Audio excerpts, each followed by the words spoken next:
వీళ్ళు ఎలాగ బతకరు వదిలేద్దాం, వీళ్ళ క్యాన్సర్ ఉంది వీళ్ళు ఎలాగ బతకరు వదిలేద్దాం, వీళ్ళకి హార్ట్ అటాక్ ఉంది, బీపీ ఉంది, షుగర్ ఉంది, వీళ్ళు ఎలాగ బతకరు వదిలేద్దాం అని అందరినీ డాక్టర్లే విధి లేని పరిస్థితుల్లో ఆ ఉన్న ఆక్సిజన్ సిలిండర్ని, ఆ ఉన్న వెంటిలేటర్ని యువకులకి ఇద్దామని చెప్పి సెలెక్ట్ చేసి అందరినీ చంపక తప్పని పరిస్థితి. సో మన ఇండియాలో కనుక సెలెక్ట్ చేసుకుంటే భారతదేశంలో 84,000 మంది ప్రజలకు గాను ఒక్క ఐసోలేటెడ్ బెడ్ ఉంది, 36,000 మందికి గాను ఒక క్వారంటైన్ బెడ్ ఉంది. భారతదేశంలో 11,600 మంది జనాభాకి ఒక్క డాక్టర్ ఉన్నాడు, 1,826 మందికి ఒక హాస్పిటల్ బెడ్ ఉంది. సో రోగుల సంఖ్య క్రమంగా గ్రాఫ్ పెరుగుతూ ఉంటే ఆ కర్వ్ని కనుక కంట్రోల్ చేసి కిందకి తేకపోతే ఉన్న ఫెసిలిటీస్, ఉన్న బెడ్స్, ఉన్న వెంటిలేషన్, ఉన్న డాక్టర్లు రోగులకి క్రమంగా పెరిగే రోగులకి చూడలేరు. పరిస్థితి చాలా తీవ్రం అవుతుంది. నాకేం రాలేదురా అనుకుంటున్నాం, వస్తే గనక నీకు వైద్యం అందించే పరిస్థితి లేదు. ఖచ్చితంగా అందరూ జాగ్రత్తలు పాటించాలి.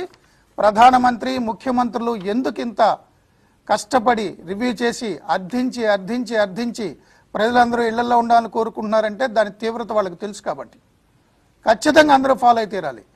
ఆంధ్రప్రదేశ్లో కానీ తెలంగాణలో కానీ వైట్ రేషన్ కార్డు ఉన్న పేదలకి బయటికి రావద్దు, వాళ్ళకి తిండి ఇబ్బంది అవుతుంది కాబట్టి వాళ్ళకి రేషన్ ముందే ఇచ్చి కిలో పప్పు ఇచ్చి, ఇక్కడ తెలంగాణలో 1,500 రూపాయలు ఇచ్చి, ఆంధ్రప్రదేశ్లో 1,000 రూపాయలు, అది ఎక్కువ నేను అంటలే, సరిపోతుందని నేను అంటలే. కానీ ఉన్నంత మేరకు రాష్ట్ర ప్రభుత్వాలు ప్రజలు బయటకొద్దు, వస్తే సోషల్ డిస్టెన్స్ లేకపోతే వైరస్ సోకితే ఆ తర్వాత కంట్రోల్ చేయడం కష్టమని ఉన్నంతలో వాళ్ళు ఏదో ఒక వసతులు కల్పించి ఇన్ని చర్యలు తీసుకున్నారు. ఖచ్చితంగా ఫాలో అయి తీరాలి ప్లీజ్. ఒకసారి కనుక పరిస్థితి చేయి దాటితే ఇటలీని మనం చూస్తున్నాం. ఇటలీ ప్రధాని బహిరంగంగా ఏడ్చారు, నేనేం చేయలేకపోతున్నా, భూమి మీద ఉన్న అన్ని మార్గాలు ప్రయత్నం చేశాం, ఇక ఆకాశం వైపు చూడడం తప్ప ఏం లేదని. అలాంటి పరిస్థితి మనం తెచ్చుకోవద్దు. ఎందుకంటే మనకి హెల్త్ కేర్ సిస్టమ్ కానీ, హెల్త్ కేర్ కెపాసిటీ కానీ, హాస్పిటల్స్లో ఉన్న వైద్యుల సంఖ్య కానీ చాలా తక్కువ. దాన్ని దృష్టిలో పెట్టుకోవాలి. ప్రతి ఒక్కళ్ళు గుండెల మీద చేసుకు చెప్పండి, మీ ఊర్లో ఎంతమంది ప్రజలు ఉన్నారు, ఎన్ని హాస్పిటల్స్ ఉన్నాయి. అనుకోని జరిగితే ఆ ఒక్క డాక్టరో, ఆ 2 డాక్టర్లు, ఆ 2 క్లినిక్స్ మనందరినీ చూడగలవా? మన దగ్గర అన్ని బెడ్స్ ఉన్నాయా, అన్ని వెంటిలేటర్స్ ఉన్నాయా, అంత ఎక్విప్మెంట్ ఉందా? హైదరాబాద్ జనాభా సుమారు 1,50,00,000, 1,25,00,000. ఎన్ని హాస్పిటల్స్ ఉన్నాయి?